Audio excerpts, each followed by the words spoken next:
So thank you very much for the work you've done on these issues. My only concern, which I think has been somewhat assuaged, is, you know, they're similar but not exact, and every person reacts differently to medication, and then in combination, they may act even more differently.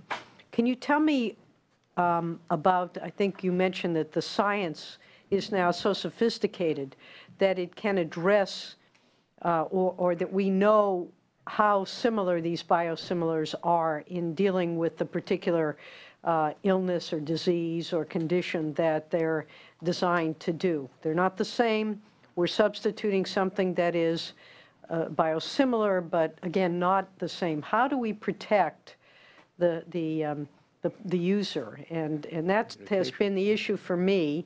But I know that with science having advanced as it has, that's very possible. But if you could sort of talk about that to again, assuage my anxiety about that. Sure. I think we'll take that twofold, it looks like. So just to be clear and just to set the science around biologics. So biologics are derived from living cells. So there's what you call inherent variability across from batch to batch in different manufacturing changes. So that's to set the precedence. These biosimilars are highly regulated, and they go through extensive clinical research, phase 1 as well as phase 3 clinical trials. They are mandated and approved through the FDA guidance as the stringent pathway that is used to approve new drug application here today. Now, the development of biosimilars is the definition, and not to get into the specific nitty-gritty, but it's a biological product that is highly similar to the reference product, which is the original product, notwithstanding any clinically inactive components and minor differences in clinically inactive components, and that there's no clinically meaningful differences between the biosimilar product to the reference product in purity, potency, and safety. And that's the clear definition. Now, you made a comment around giving a clinical effect. So the interchangeable, the bill that we have is an interchangeable biosimilar. So just for background history, so you have a biosimilar product, and you also have a product that can be an interchangeable biosimilar. Now, the definition of interchangeable biosimilar that we've given guidance from the FDA is that you receive, of course, the previous comment that I made regarding biosimilarity, but also that the same clinical given effect is given, and there's no additional risk in safety. So with that, the guidance that the FDA has provided, as well as the stringent approval process that's already currently in place to approve biosimilars under the 351(k) pathway, that should give us all confidence on. But how do you know that there's no difference in safety? So the safety studies are done, phase 1 safety studies are done, as well as phase 3 safeties are done. Phase 3 clinical trials are done to evaluate safety and efficacy. In Europe, now keep in mind, in the European experiences, biosimilars have been approved since the mid-2006.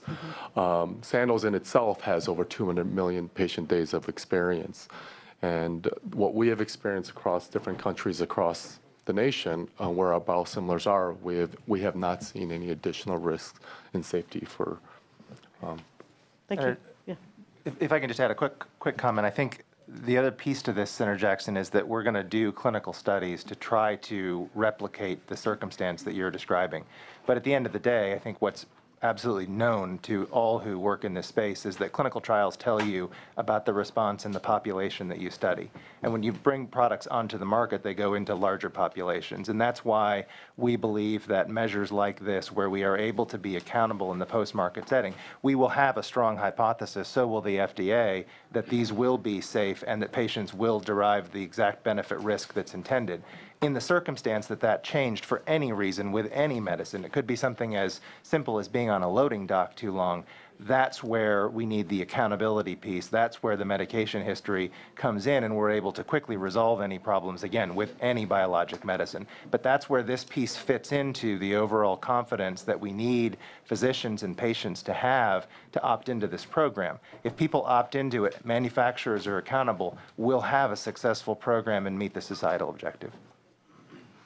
And if I could, Senator Jackson, the issue that we saw 2 years ago with this legislation, and the question that came about was, why the communication? Why does the pharmacist have to notify or communicate with back to the doctor and the physician? And it became clear that in some cases, in some of the history in Europe, some of the biosimilars that were and there were allergic reactions that sometimes took place, and because of those reactions, it was so critical that the physician know the exact biologic that patient took in order to deal with that particular reaction and have the full knowledge of that and the full patient record, and that's the purpose of the communication.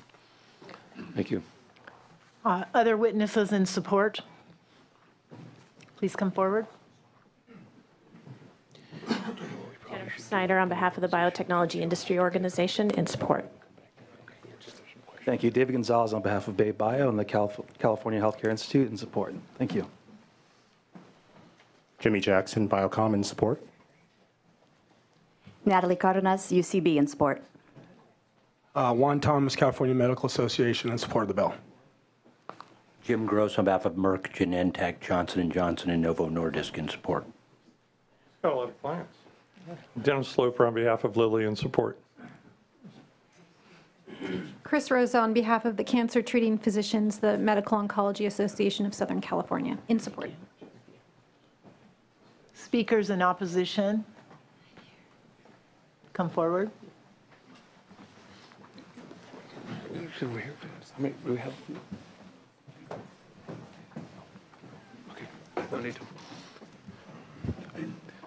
Mr. Chair, Madam Chair, and members, Nick Luizos on behalf of the California Association of Health Plans. We respectfully oppose SB 671. Members, from the payer perspective, the emergence of biosimilars or interchangeable biosimilars into the market is a welcome phenomenon. If unfettered, these products can offer substantial cost savings to the health system. Indeed, it is estimated that biosimilar competition for the 11 most popular biologics would save the U.S. $250 billion on healthcare over a decade. So for that reason, we are not inherently opposed to the idea of state law allowing a pathway for these drugs to enter the market, but it has to be an unhindered pathway. That is why we're opposed to bills like SB 671. While well-intentioned, we believe it inappropriately regulates the biosimilar drug market in a way that creates barriers to access and increased costs for consumers. And it does this by requiring the pharmacist to communicate to the prescriber about the dispensing of a specific product provided to the patient for no real clinical reason. States do not need to enact these barriers, and we aren't the only ones saying this. The FDA has said that the standards it develops for determining whether a branded biologic is interchangeable with an approved biosimilar and therefore safe for substitution will be a rigorous process. The FDA has stated that if a biosimilar is designated as interchangeable with a biologic, it can expect it to produce the same clinical result as the reference product. And the FDA commissioner has stated herself, Bast, stating that attempts to undermine the trust in the products are worrisome and represent a disservice to patients who could benefit from these lower cost treatments. And there is a basis in law for this position. The Federal Biologics Price Competition and Innovation Act statute defines the term interchangeable. The term interchangeable or interchangeability in reference to a biological product that is shown to meet the standards described elsewhere in the law means that the biological product may be substituted for the reference product without the intervention of a healthcare provider who prescribed the reference product. Yet, in a national play, state government is asked to second-guess the federal government's authority and expertise on the matter by instituting notice requirements that will make it harder to dispense these products by requiring additional work for the pharmacist and, in essence, placing a scarlet letter, if you will, on the biosimilar or interchangeable biosimilar drugs, making them stand out for no apparent reason. We have a drug cost and pricing problem in the U.S., and it is being felt not just in the commercial market, but by state government as well, as best illustrated by the administration's reserve of $300 million for the hepatitis C drugs that incidentally are not even biologics, but in essence, we do need help in lowering the cost of drugs, and should not be enacting barriers to access if a drug has been deemed safe, efficacious, and interchangeable by the FDA. And for these reasons, we are opposed to SB 671. Thank you. Thank you. Any additional speakers in opposition?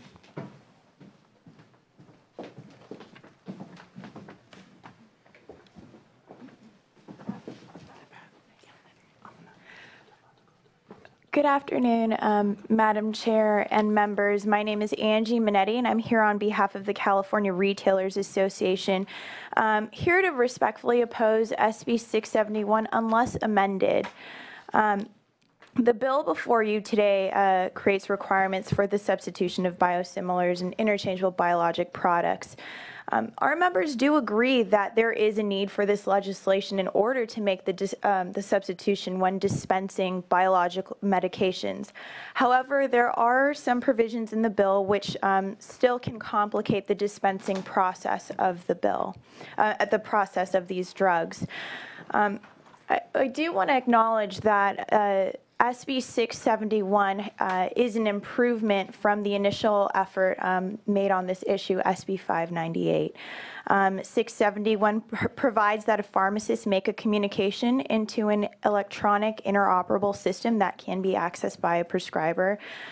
Still, not all of our pharmacies or locations which will dispense these products have access to an electronic interoperable system. As a result, these specialty and independent pharmacies must make a communication through traditional means, via phone, fax, email. Now, with the anticipated growth in the market that these medications are projected to have, the increase in the number of communications proposed in 671 following the traditional methods still leaves us concerned.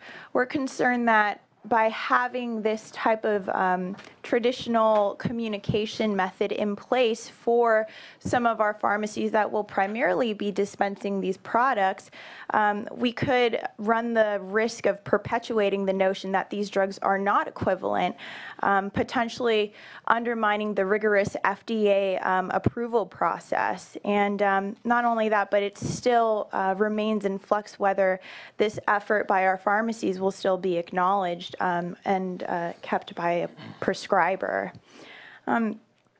I will say that we have met with the author's office and proponents and recommended language that we feel will accomplish the communication that is already required in 671 through generally existing operations.